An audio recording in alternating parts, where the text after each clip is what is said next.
All right, let's dive into the dark heart of Shakespeare's Macbeth. Today, we're breaking down Act 2, and honestly, this is where everything kicks off. Ambition, guilt, murder, you name it. This explainer is going to give you all the key events and quotes you need to really nail your AQA GCSE exams. So this is the big question for Act 2, isn't it? We're about to explore that terrifying moment when Macbeth's ambition stops being just a thought and becomes a bloody, irreversible reality. So here's our game plan. We're going to follow the act as it unfolds, starting with that haunting vision of the dagger. Then we'll get into the frantic aftermath of the murder itself, see the chaos that erupts at dawn, and finally, look at how the whole world seems to turn upside down. Okay, first up, the dagger of the mind. We're in Act 2, Scene 1. It's late. It's dark in Macbeth's castle, and you can just feel the tension. He is literally moments away from doing the unthinkable. So Macbeth's all alone, waiting for Lady Macbeth to give him the signal, and this is where his mind just starts to crack. It's like his inner conflict, his ambition versus his conscience, is being projected right in front of him. It's an absolutely classic moment. And this leads to one of the most famous images in the entire play. This phantom dagger. Is it real? Is it in his head? It doesn't matter. It's a symbol of his bloody ambition, this fatal vision that's basically pointing the way, luring him right to Duncan's chamber. And then a bell rings. That's the signal from Lady Macbeth. All his second-guessing, all his hesitation, it's over. That sound seals Duncan's fate. Macbeth's final line here is just chillin'. I go, and it is done. There's no turning back now.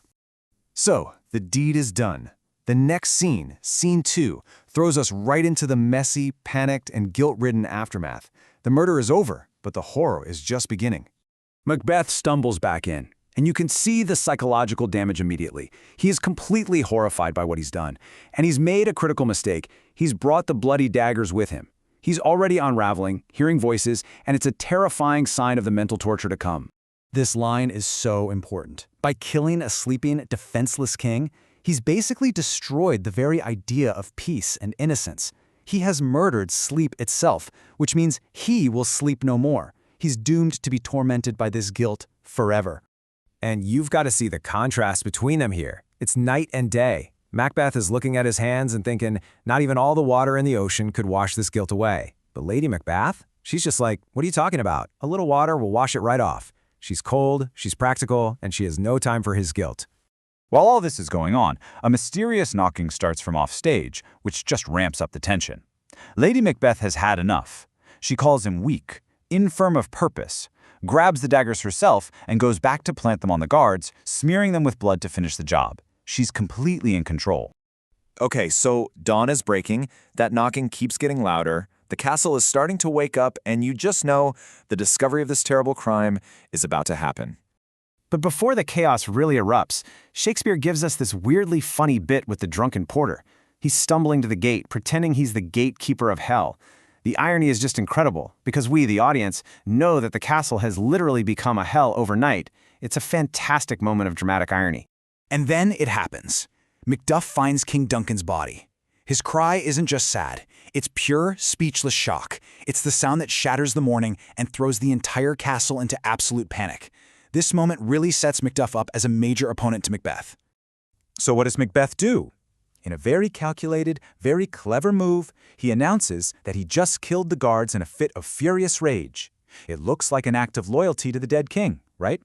But what he's really doing is silencing them for good, making sure they can never say they were framed. Now, Duncan's sons see this, and they are terrified.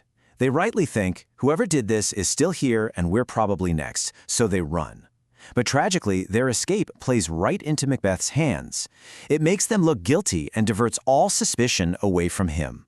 All right, we're at the final scene of the act. The story now moves beyond the castle walls to show us how the murder of a king has thrown the entire world, even nature itself, into total chaos.